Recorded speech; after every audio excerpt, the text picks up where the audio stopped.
talk a little bit about some things as I've been kind of tossing around in my mind.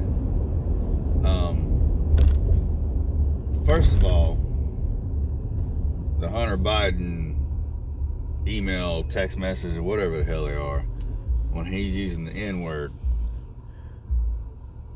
If it wasn't for the fact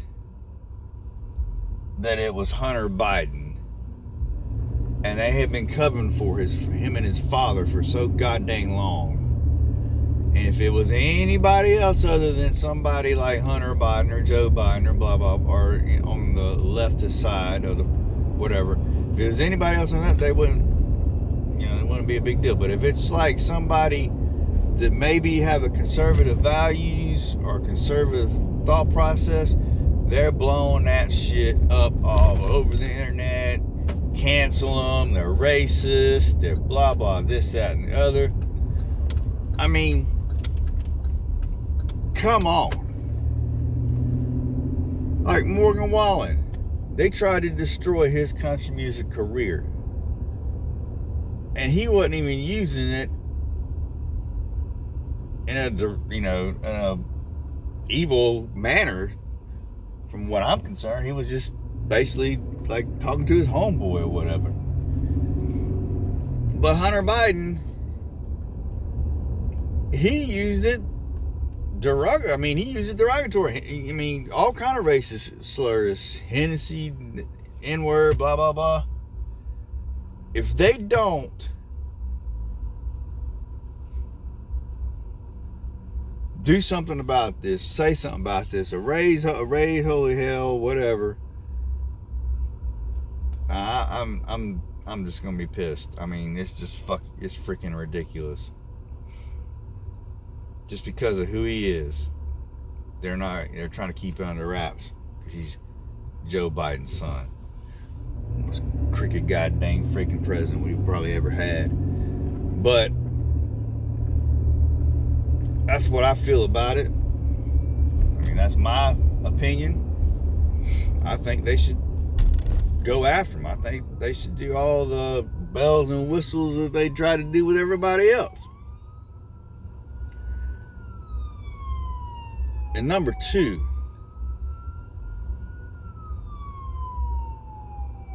I want to throw a little history on you. Let's think about this for a second. Out of all the wars that America has ever been involved with, World War I, World War II, Korea, Vietnam, Afghanistan, the list goes on and on. I can't name all of them, but there's been several. But out of all the wars that's ever happened and the U.S. has been involved with, what is the main motivator to get people riled up to fight, to join the military or whatever? It has been threatening your freedom, threatening democracy, saying communism is going to spread. Take 9/11. 9/11 happened, and military recruitment spiked substantially. Reason being, it lit a fire of patriotism in people's soul. You had terrorists come to American soil and attack American people.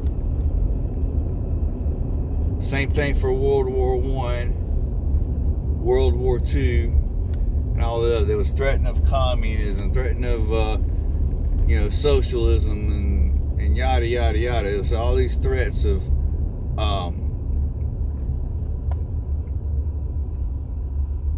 invasions and of war and threatening democracy and stuff like that. So that was the main motivator of getting people, fired up about going to war. Now put this in perspective. Let's talk about the Civil War. Now I know the Civil War in the history books, they're saying it all started with slavery. I'm not denying that. Slavery was a government issue. You had southern states that a lot of them had slaves. Most of them were rich, because if you were poor, you damn sure couldn't afford a slave. Most of them were rich, and who was rich? Politicians, bureaucrats. They were rich. They're the ones that had the slaves. And they were like, oh Lord, we're going to get rid of free labor, basically. Now, take in perspective the average Joe Blow in the 1800s. They're out there tilling up the land, providing for their family. There wasn't a whole lot of jobs per se. I mean, if they wasn't working on the railroads or I think the timber industry was going strong about that time. If they wasn't doing stuff like that, they were at home tending to their fields, providing, growing and feeding cows, farming, providing for their family. Now,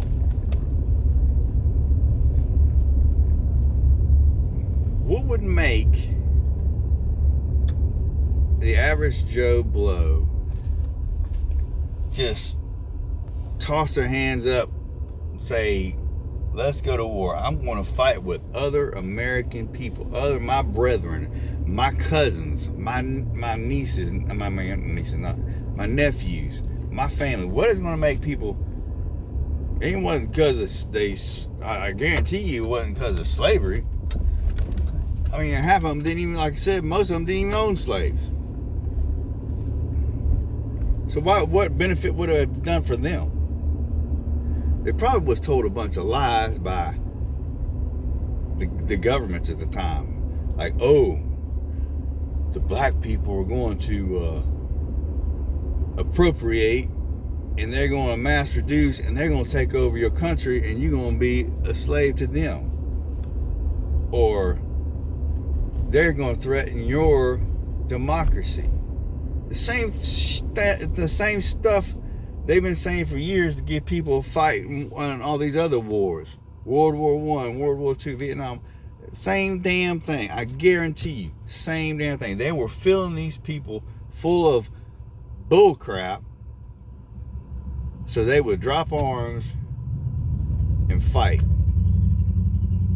And most of these individuals were young guys, young boys. I mean, barely 11. What would make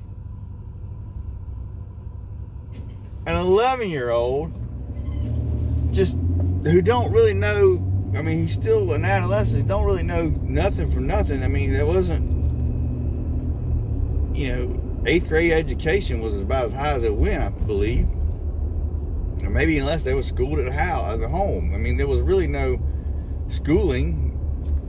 I mean, the only people who went to colleges and schools and stuff like that were, the very well-to-do, the rich people. So think about this for a second. They probably filled these families with a bunch of damn lies about, oh, this is going to happen. Because I guarantee you, they didn't drop arms or join the freaking Confederate Army or the Union Army just for the fact of upholding slavery. I don't think that had anything to do with it. They didn't own a slave. Probably never even seen a slave, some of them. I don't know. But I'm telling you, it was some other lie that was probably spread to get these guys motivated to fight in a war, fight in a civil war. Because, I mean, honestly, yeah, I know we're in a different time period, but I have a feeling that the same values were probably the same basic values were the same. We want to defend our country. We want to defend our way of life, our democracy, our freedoms. I guarantee you that was brought up to these young families and stuff, these families, to get these people to do this. I mean, I guarantee you it wasn't because, we must preserve slavery. No, I don't think so, bro. I think that the government, a lot of the rich aristocrats and Southern, government people, the Democrats, basically, were the one that was trying to preserve slavery because it was basically free labor for them. They don't want to pay a whole lot of money to somebody to come do their fields and pick their cotton and all that bull crap. They were going to lose a huge profit. They wasn't going to be rich anymore. So I guarantee you it was something was said about defending their way of life, their democracy, their freedoms. They got these young kids, these people, to take up arms and fight in the damn Civil War. Just think about it.